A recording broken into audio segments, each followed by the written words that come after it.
Muy buenos días a todos. Hoy la reunión está a mi cargo. Agradecer al profe Cruz, que fue mi asesor para la charla. Hoy vamos a hablar de gastroenteroanastomosis, pros y contras. Este es más o menos los objetivos que me tracé para la charla el día de hoy. Primero, hacer un breve recuento histórico de la gastroenteroanastomosis. Segundo, valorar las técnicas quirúrgicas de las principales técnicas de gastroenteroanastomosis. Y después de cada técnica quirúrgica, valorar cada síndrome postgastrectomía más relacionado a cada técnica. Posteriormente, valorar fortalezas y debilidades que tiene cada técnica. Posteriormente, vamos a comparar cualidades y efectos adversos entre una técnica y otra. Y por último, concluir si hay una mejor técnica sobre otra. La historia de la gastroenteroanastomosis entonces inicia no realmente con el cáncer, sino con la enfermedad ulcerosa péptica. Anteriormente, las gastroenteroanastomosis surgieron como una alternativa para el manejo de esta antes de la llegada de los antiácidos. Este es un grabado que refieren un paciente que tenía melenas, lo refieren como la enfermedad negra. Fue hasta 1880 aproximadamente, este cirujano Wolfer, alemán, en su tratado de enfermedad ulcerosa péptica, describió los diferentes tipos de úlceras que se podían encontrar. Este fue uno de los primeros tratados que salieron respecto al manejo quirúrgico de la enfermedad ulcerosa péptica de 1960, y la primera cirugía que surgió para el manejo de esta fue la gastroyeyunoanastomosis. No había ninguna resección.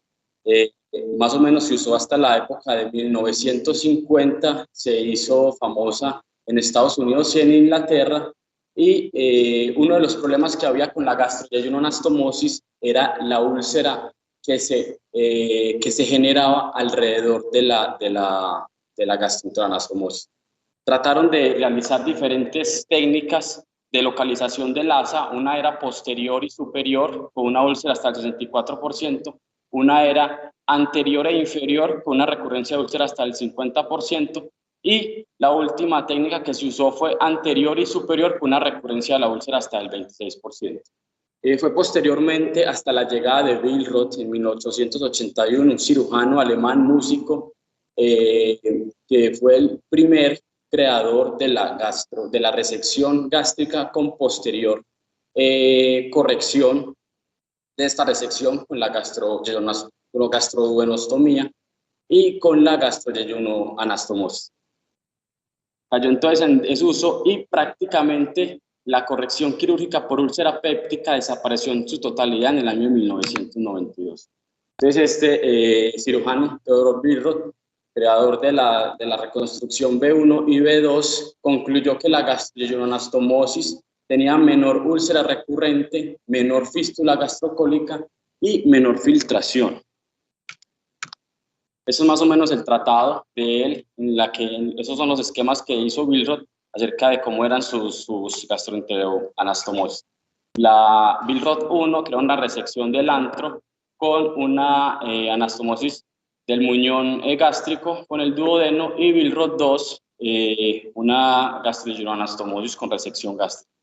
También posteriormente a la creación de esta surgió otro problema, que era el síndrome de Dumping, que hay series que reportan hasta el 70% de este síndrome. Para ello también se propusieron varias técnicas, varias localizaciones de la gastroyeyunoanastomosis. Está la clásica Billroth 2, que es anterior, la Hofmeister, que es la que más se hace actualmente, que es inferior al remanente gástrico, la Polia, que es inferior al remanente gástrico, que compromete toda la distancia del remanente, y la de Lake, que es una gastroenteroanastomosis un poco más superior. Entonces, la principal indicación actual para las derivaciones gastroentéricas es el cáncer gástrico del antro, pero todavía no se tiene claridad respecto a qué tipo de gastroenteroanastomosis se debería realizar. En países asiáticos se prefiere la reconstrucción B1 y B2, y en países de Occidente se prefiere la reconstrucción en J-Rux. Y cada una de las técnicas no está exenta de sus síndromes postgastrectomía. Entonces, se asocian a cada tipo de reconstrucción. Hasta el 75% de los pacientes padecen algún síntoma abdominal después de una gastrectomía y reconstrucción. La mayoría de los síntomas van a ser leves, va a haber poca prevalencia de síndromes graves, pero estos síndromes graves van a tener gran afectación sobre la calidad de vida. Entonces, se clasifica según si es una complicación aguda, entonces fuga de anastomosis, ruptura del muñón duodenal. Si es secundario una disfunción del reservorio gástrico, entonces aquí encontramos el síndrome de dumping, que se va a ir en tipo 1, tipo 2, como veremos más adelante, alteraciones metabólicas, por denervación del vago, que puede condicionar una estasis gástrica, por las aberraciones mismas de la reconstrucción que puede generar en reflujo biliar, el síndrome de asa aferente, que es el asa alimentaria, el asa biliar, el síndrome de asa aferente, que es el asa alimentaria, intususcepción yeyuno-gástrica, fístula gastro-yeyuno-cólica, y el síndrome o éstasis de Rux, que es principal en la reconstrucción en Y-Rux. Y complicaciones tardías como la úlcera recurrente yuxtapilórica, que está más asociada también a la reconstrucción en Y-Rux. Entonces, con respecto a la técnica quirúrgica, esta es una reconstrucción en BIRROT 1. Ya se había seccionado el segmento del antro. Aquí se está seccionando este segmento. Posteriormente, tenemos el remanente gástrico. Hay diferentes técnicas para anastomosar el remanente gástrico al duodeno. Aquí lo estamos viendo por la paroscopia. Hay unos puntos de anclaje en los vértices.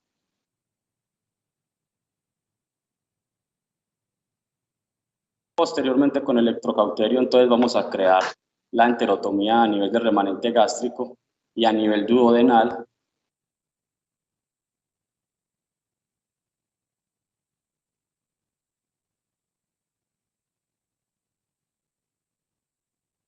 Y ya posteriormente pues se va a cerrar. Se prefiere en sutura el monofilamento de lenta absorción. Aquí se va a cerrar la cara anterior, pero dependiendo pues de la técnica que se realice, se cerrar la cara posterior y la cara anterior. Inicialmente empezando con la cara posterior.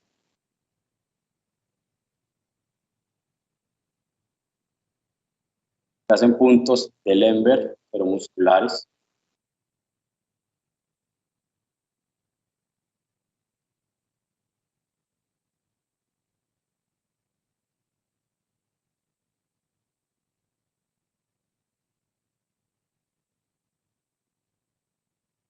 Y a determinar y cerrar pues la cara anterior. Con respecto pues a esta reconstrucción BIRROT 1, hay unos factores que se han asociado a favor de esta reconstrucción, favoreciéndola porque refieren que es una técnica simple, menor tiempo quirúrgico, menor tasa de sangrado, hay un paso más fisiológico del alimento, hay neutralización del ácido gástrico en el duodeno, que es un ácido más alcalino, hay menor incidencia de síndrome de dumping, que se asocia más a la reconstrucción B2, y hay menor diarrea, probablemente por el mantenimiento de mecanismos autocrinos y paracrinos por la menor resección de estómago a la que están expuestos estos pacientes. Y en contra, entonces el reflujo biliar, la presencia de gastritis, esofagitis, y algunas series hablan de mayor reincidencia de cáncer gástrico.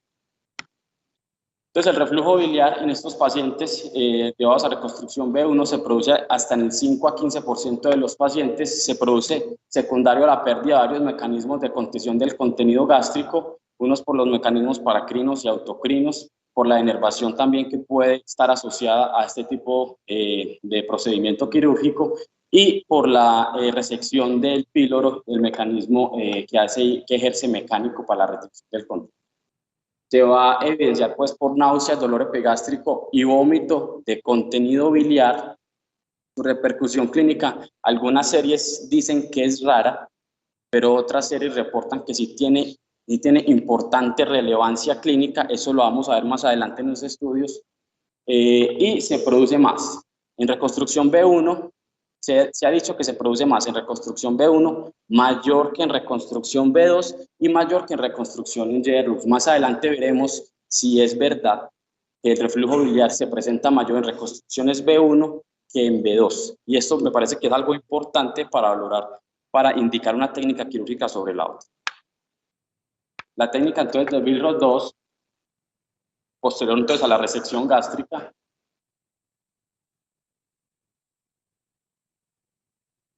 aquí tenemos el asa del yeyuno, Tenemos una liberación del asa del yeyuno.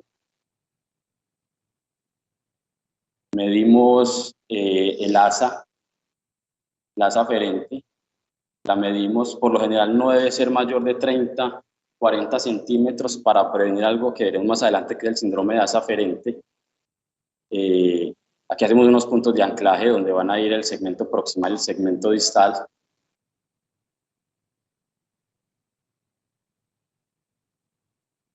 Diferentes tipos entonces de reconstrucción. Aquí decidieron reconstruirlo a nivel de la cara posterior del estómago.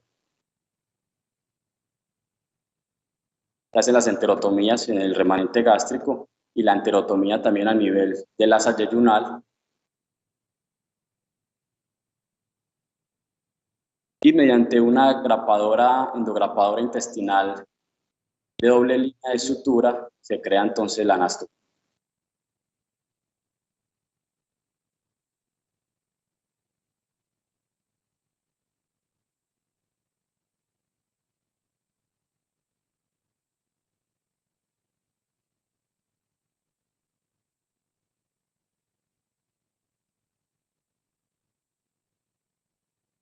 Ya posteriormente empecé a hacer el defecto de las enterotomías y ya vamos por finalizada la técnica.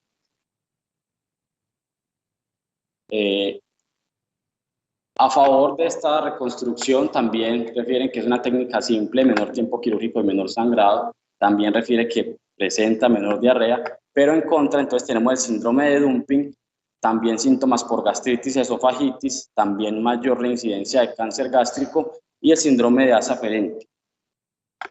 El síndrome de dumping va a cursar una serie de síntomas gastrointestinales y vasomotores, síntomas gastrointestinales que pueden ser dolor epigástrico, distensión abdominal, náuseas, emesis y síntomas vasomotores que pueden ir desde dolor de cabeza, taquicardia, lipotimia, síncopes, malestar general.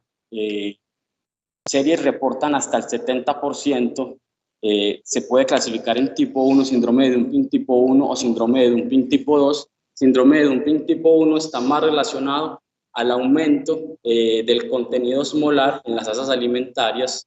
No es capaz de retener el estómago ese contenido intestinal, y el aumento de ese contenido hace que salga líquidos del contenido del espacio intracelular al espacio extracelular luminal, y eso es lo que va a ocasionar los síntomas en el síndrome de dumping tipo 1.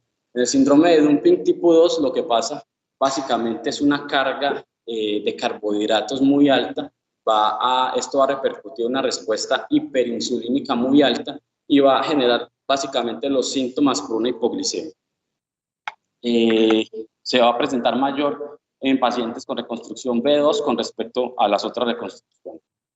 Y el manejo es médico en la mayoría de los casos. El síndrome de dumping vamos a ver que va a mejorar con el paso del tiempo, y el manejo médico puede ser porcionar hasta 5 o 6 veces al día los alimentos. También hay otros medicamentos como el octreótido con buena evidencia para el manejo de estos síntomas, y solamente un porcentaje menor del 5% con síndrome de dumping van a requerir un reparo quirúrgico. El reparo quirúrgico es una reconstrucción en J-Rux, o también se puede interponer una asa intestinal invertida antiperistáltica que me condicione un vaciamiento más retardado. El síndrome de asa aferente o el síndrome de asa duodeno-yeyunal, que es proximal a la anastomosis, tiene una incidencia baja hasta el 0.3 al 1%. Se presenta una obstrucción parcial que puede condicionar hasta una obstrucción completa en asa ciega.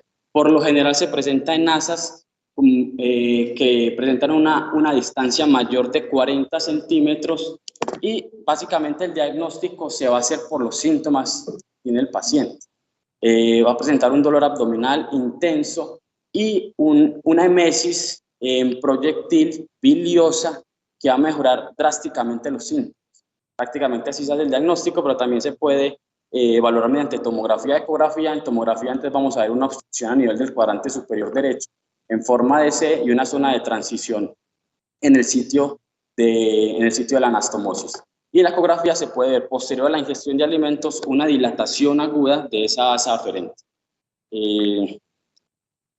Eso es más o menos la etiología de lo que puede condicionar el síndrome de asa aferente. Un retorcimiento de esta asa o una angulación lo puede generar una asa que esté muy larga, que genere una herniación interna transmesocólica, también una anastomosis, una estenosis a nivel de la unión de la anastomosis gastroyeyunal, un vólvulo o una adhesión a diferentes estructuras. Por eso la importancia pues, de dejar una asa aferente de más o menos 30 centímetros. Y el manejo de esto por lo general va a ser quirúrgico y tiene varias alternativas. Una, reconstruirlo, una yeyunoyeyunoanastomosis. Dos, resección de ese segmento que nos está sobrando de anastomosis. O tres, la unión del asa aferente con el asa eferente para disminuir pues, el riesgo de vólvulo o el riesgo pues, de herniación. Este estudio es un estudio que recolectó pacientes con reconstrucción en BIRROT 2, fue realizado en la Universidad de Siena, Italia, recolectó 310 pacientes entre enero de 1988 a diciembre del 2003, pacientes llevados a gastrectomía subtotal con linfadenectomía hasta D2 y que no presentara metástasis. Entonces, la metodología fue valorar mediante un cuestionario todos los síntomas que presentaban los pacientes y seguirlos en el tiempo. ¿Qué síntomas valoraron ellos? Presencia de astenia, apetito, número de comidas al día, y tenía distensión postprandial, síndrome de dumping, diarrea, reflujo, náusea y regurgitación. Entonces, aquí lo que podemos ver, entonces la mediana de edad 71 años, aquí podemos ver la disección que se hicieron, hasta de 2 la mayoría, hasta de 3 algunos pacientes, el tamaño que tenía la lesión y el compromiso ganglionar que tenía.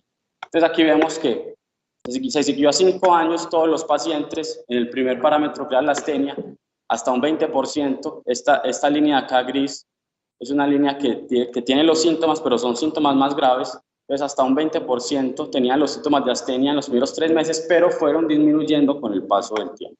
También así con la pérdida del apetito fue disminuyendo casi que en el primer año, se fueron corrigiendo estos síntomas, el número de comidas al día fue aumentando progresivamente con el paso del tiempo, la distensión postprandial también fue disminuyendo con el paso del tiempo, el síndrome de dumping, que se presentaba hasta en el 12% de los pacientes, vemos que va disminuyendo al primer año, vemos que va disminuyendo a los 3 años, y vemos que se mantiene ya un poco constante a partir del 5º año en un porcentaje aproximadamente del 5%.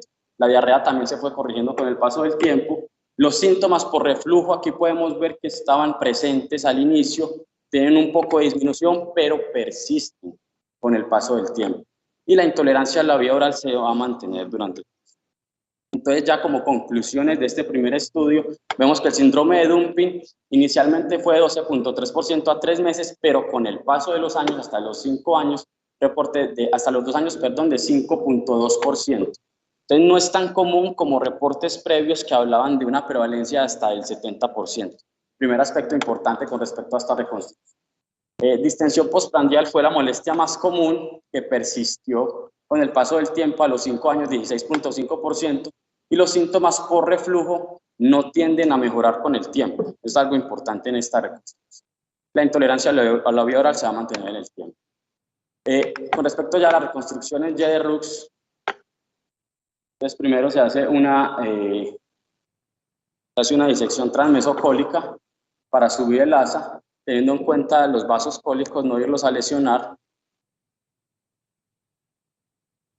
Posteriormente vamos a medir el asa yeyunal.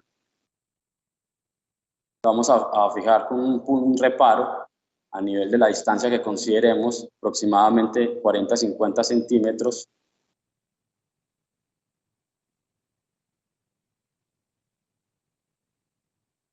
Posteriormente, pues estamos midiendo lo que mide el asa aferente. A nivel de, vamos a hacer la sección a nivel del asa, para crear la asa aferente y la asa eferente, vamos a liberar un poco el meso de ese yeyuno para poder tener una buena distancia y que no nos quede la anastomosis muy tensa. Vamos a subir esa asa de yeyuno a través del defecto que habíamos creado transmesocólico. Posteriormente vamos a realizar la gastroyeyunoanastomosis. En esta técnica primero se pasa el asa transmesocólica, posteriormente se hace la disección y se reduce el asa biliar, y ya esta asa biliar se va a unir ya con el asa aferente, la yeyuno anastomosis.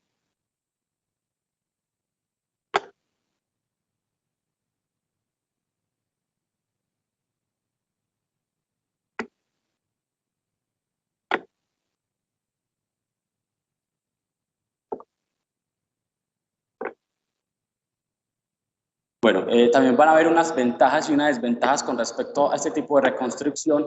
A favor, entonces, refieren la prevención de la esofagitis por reflujo, la prevención de la gastritis, la prevención del cáncer del remanente gástrico, y refieren que también que prevención de la fuga de anastomosis. Y en contra, esos pacientes van a desarrollar más úlcera marginal, eso vamos a ver si van a desarrollar más úlcera marginal o no. Por el litiasis posoperatoria, esos pacientes tienen mayor tendencia a generar cálculos después del posoperatorio, la dificultad pues anatómica para acceder a la ampolla de Vater, el síndrome de éstasis de Rux y el síndrome de asa eferente. Entonces, con respecto al síndrome de asa eferente o la asa alimentaria, es un síndrome que es muy infrecuente, el 50% ocurre en el primer mes posoperatorio, es de difícil diagnóstico, por lo general va a ser un dolor tipo cólico en hipocondrio izquierdo, con vómito bilioso y distensión abdominal.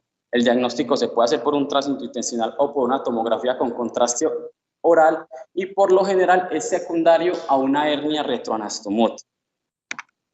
El síndrome de éstasis de Rux, entonces, se asocia mucho con este tipo de reconstrucción, es un vaciado gástrico retardado que puede estar hasta en el 30% de los pacientes, se asocia con remanentes gástricos grandes, por eso hay que hacer una resección aproximadamente del 95% del estómago, y lo que se ha relacionado a la fisiopatología de este síndrome de éstasis es que se pierde el marcapasos duodenal, marcapasos que lleva la onda peristáltica desde el duodeno hacia abajo.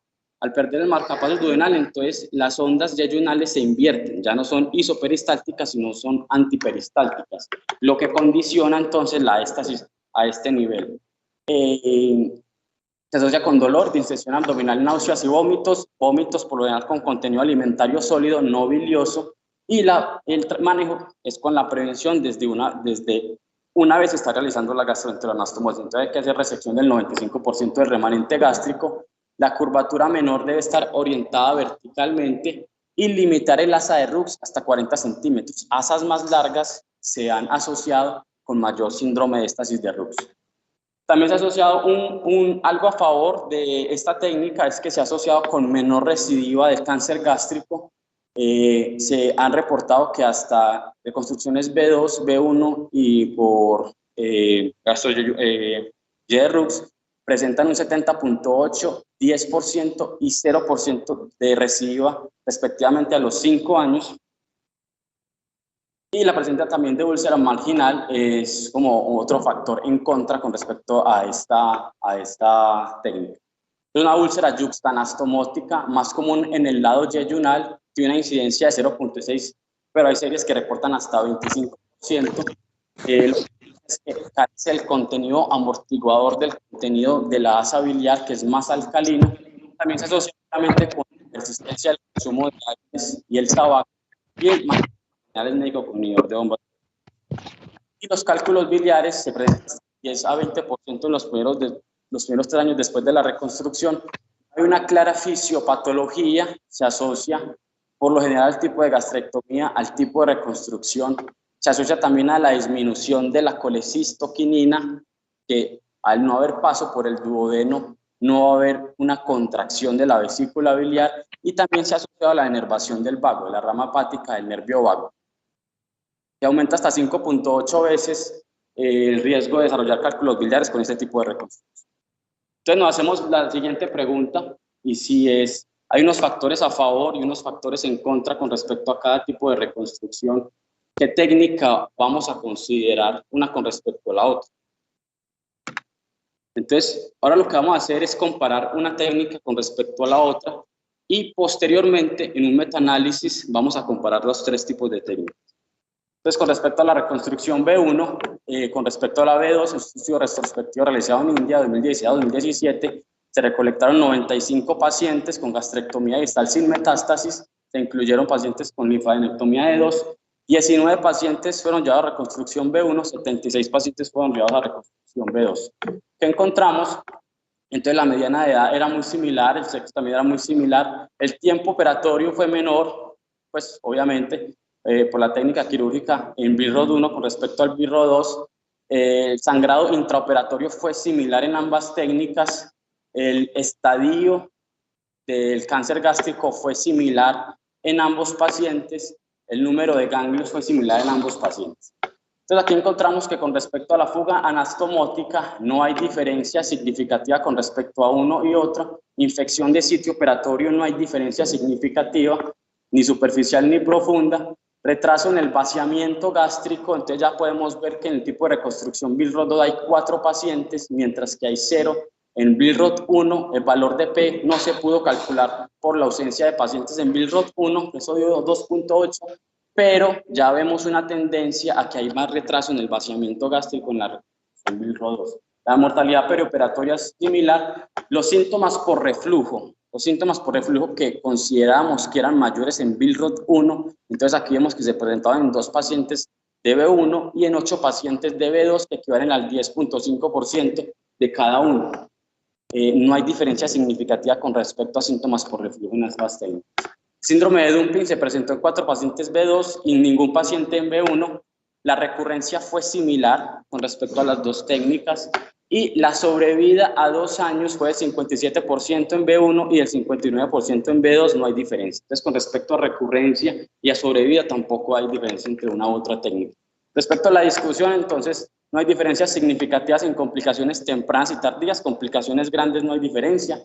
No hay diferencia entre una técnica y otra en prevención del reflujo. Hay mayor síndrome de dumping y vaciamiento gástrico retardado en B2. No hay diferencia en recurrencia y similar porcentaje de mortalidad en las 2 técnicas.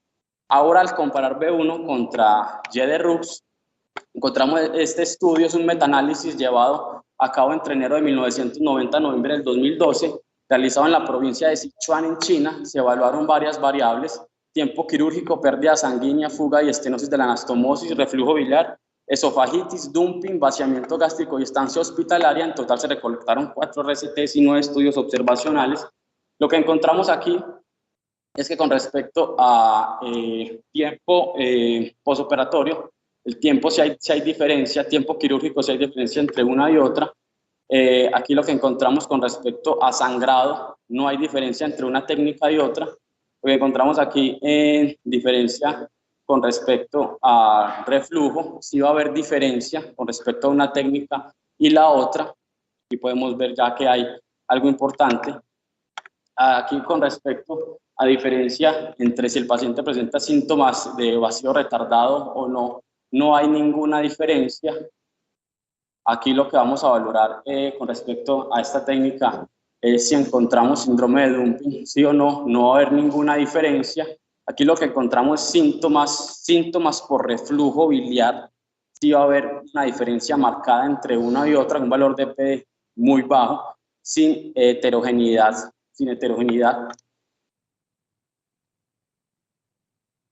Y bueno, aquí lo que encontramos también es presencia de alimentos vistos por endoscopia y presencia también de síntomas por reflujo gastroesofágico, que no hay ninguna diferencia. Entonces, con respecto a las conclusiones de este estudio, no hay diferencias significativas en desenlaces mayores, fugas, estenosis, sangrado, lo que veníamos viendo en previos estudios. Hay mayor prevalencia en gastritis del remanente, reflujo biliar en B1 con respecto a la reconstrucción en JDRUX. No se encontró mayor prevalencia de reflujo gastroesofágico.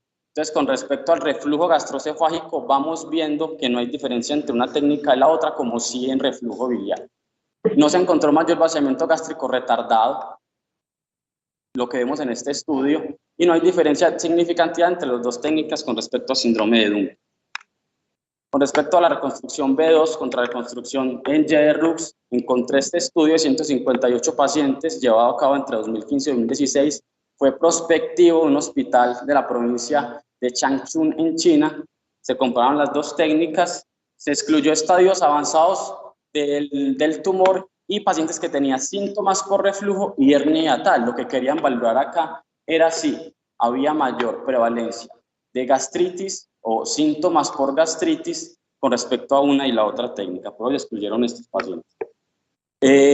Estos son los resultados grandes de estos pacientes. No hay fuga del muñón duodenal, no hay diferencia en fístula quilosis, no hay diferencia en hilio, no hay diferencia en sangrado de la anastomosis, no hay diferencia en infección de sitio operatorio. Solamente se presentó un paciente con síndrome de asa aferente. Entonces aquí vemos que de todos los estudios que hemos visto, solamente hemos encontrado un paciente con síndrome de asa aferente. Ya podemos ir concluyendo que es un síndrome raro y no debe condicionar elegir una técnica sobre la otra. Y esto fue la pHimetría que se realizó en estos pacientes desde el día 1 hasta el día 5.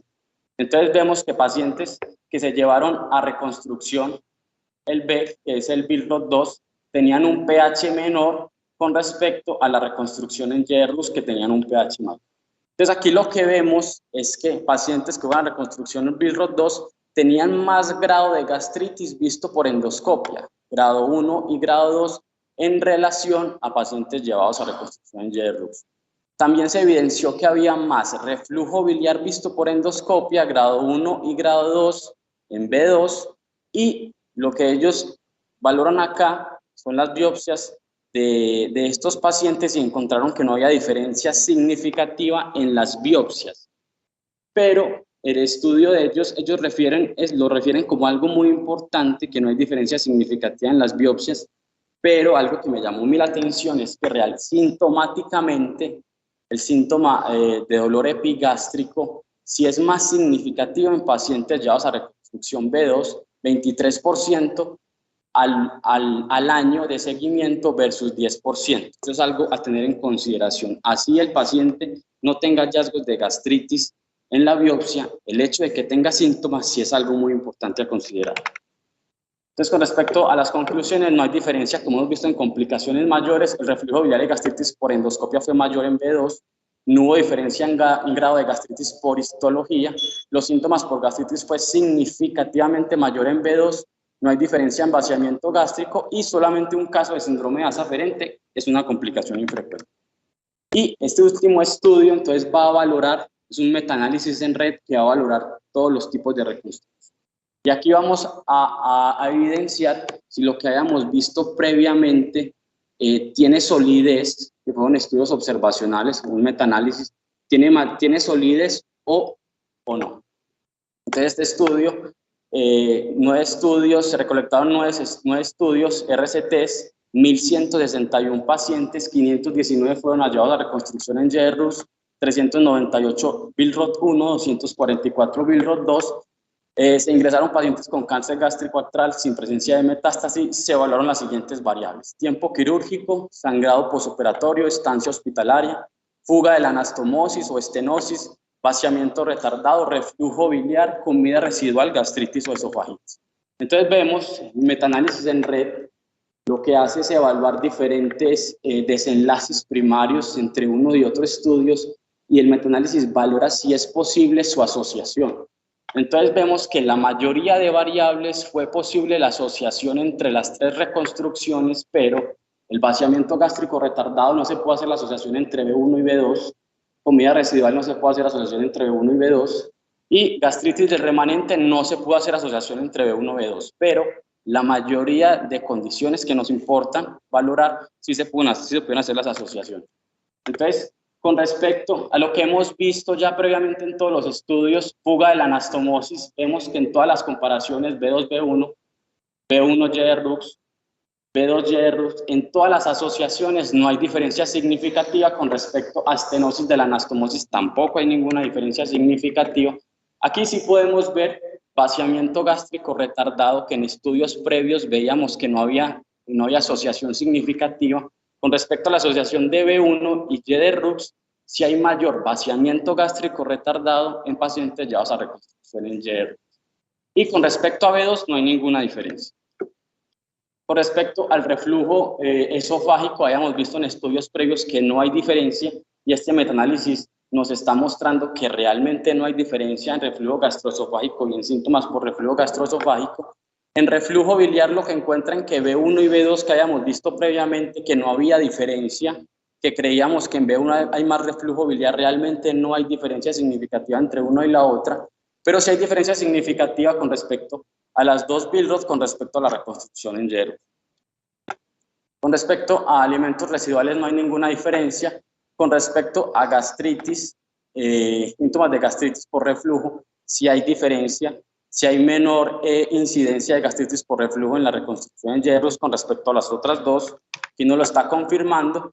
Y ya las conclusiones, entonces no hay diferencia, desenlaces grandes, no hay ninguna diferencia en fuga de anastomótica ni estenosis, es mayor la presencia de gastritis y reflujo biliar en B1 y B2 que en reconstrucción en J-Rux.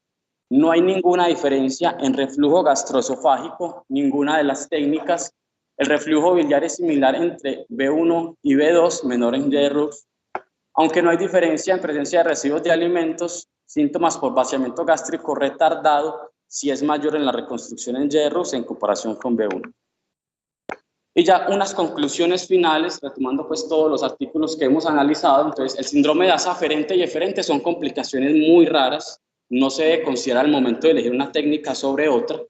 Falta evidencia para determinar en todos los estudios que vimos, solamente uno consideraba si hay recidiva locorregional o mortalidad, supervivencia a largo plazo. Entonces, falta evidencia para determinar si hay mayor recidiva o mortalidad con respecto a una técnica u otra.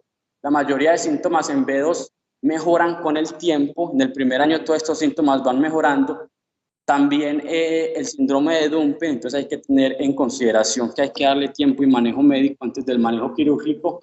Hay una falsa impresión de que la reconstrucción en B1 no es adecuada, pero puede ser de elección en pacientes seleccionados que no requieran resecciones amplias. Y ya por último, con respecto a los síntomas, entonces todos los desenlaces grandes es similar, construcción en J-Rux, similar reconstrucción en B2, similar reconstrucción en B1. Con respecto al síndrome de Dumping, la conclusión es que sí se presenta mayor en reconstrucción B2 con respecto a B1 que con respecto a la reconstrucción en J-Rux. B1 y reconstrucción en J-Rux tienen una tasa similar de síndrome de Dumping. Con respecto a los síntomas por reflujo biliar, entonces sí se presenta de igual, más o menos de igual prevalencia en B1 y en B2, pero sí es mayor con respecto a la reconstrucción en J-Rux. Con respecto al síndrome de éstasis de Rux, sí se presenta mayor en pacientes con reconstrucción en J-Rux y en reconstrucción en B2 que con respecto a la reconstrucción en B1. Eso es lo que tenía pues para el día de hoy. Quedo atento a comentarios, profes.